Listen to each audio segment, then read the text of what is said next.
Today we're looking at our favorite motion detector cameras. Now for this we looked at a lot of different things. The video quality, we looked at resolution, field of view, night vision quality. We also looked at the quality of the two-way audio, if it even had two-way audio on the camera, connectivity requirements, storage capabilities, subscription costs. We looked at a lot of stuff to come up with our list. Let's just take a look at a few of the highlights now.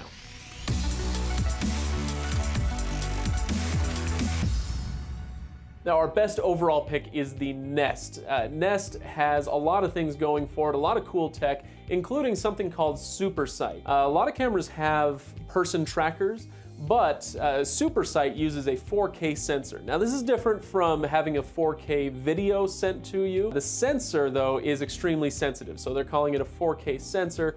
And so it can track faces very, very easily. And it'll even learn those faces. And so if you have maybe you and a spouse or people who visit all the time, faces that this camera is seeing often, it will learn those faces so that it can notify you appropriately if somebody new or unwanted is walking through your house. It also has excellent two-way audio. The noise and the echo suppression on this Nest camera are both fantastic. And so you can set it up in a fairly noisy area and it will still work really well for you. On the con side, the Nest is extremely pricey. The camera itself is very pricey, and the subscription that's required for it as well. $10 a month just for cloud storage, that's really quite a bit.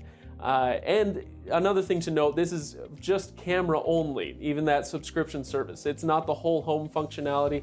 That's just what you're paying to get this camera to work. Nest is the best out there as far as we're concerned, but it's not a budget pick. We do have a budget pick, and you can go check that out at reviews.org. Go hit up the description below to go check that out. Now we're calling the Pivot camera our best motion tracker. This is billed as a 360-degree view with a motion tracker in it as well. You can control that rotation from your phone actually, so it gives you a little bit of control there. And it also has environmental detection, so it'll track your temperature and humidity within the house. On the con side, the Pivot, it says it's a 360-degree view, which is true, but it is limited. It'll turn 350 degrees, so it can see all 360 degrees, but if it reaches the limit of that turn radius, it's gonna have to turn all the way back around just to track an object. So there is some limit there, especially for fast-moving objects with this tracker, which is a little bit slower than you might expect. Two other things I'll mention: video glitches. We didn't see a lot with stored video, but when we were live streaming, we did get a few video glitches.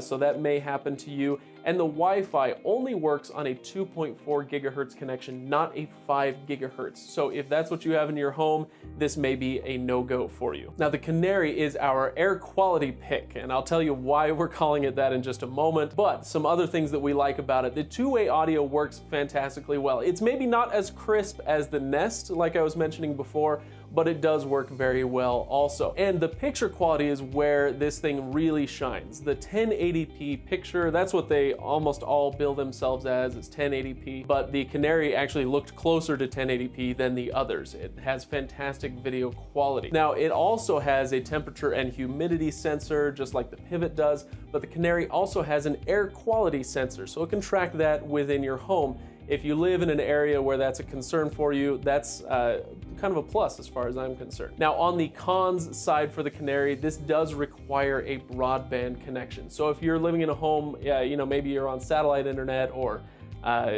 you're on dial-up, something like that, this may not be the camera for you because it needs constant upload speeds of 1 megabit per second or greater. Without that, it's not going to give you everything you want out of the camera. So that's our highlights of the best motion tracker cameras. There are a couple of other great options on our list at reviews.org, but this video is long enough, so if you want to see the full list, go to reviews.org. Like I said before, I'm going to link to that in the description below. Go check that out, and on your way, make sure you like and subscribe. We really appreciate you guys watching, and we'll see you in the comments. Have a good one, everybody.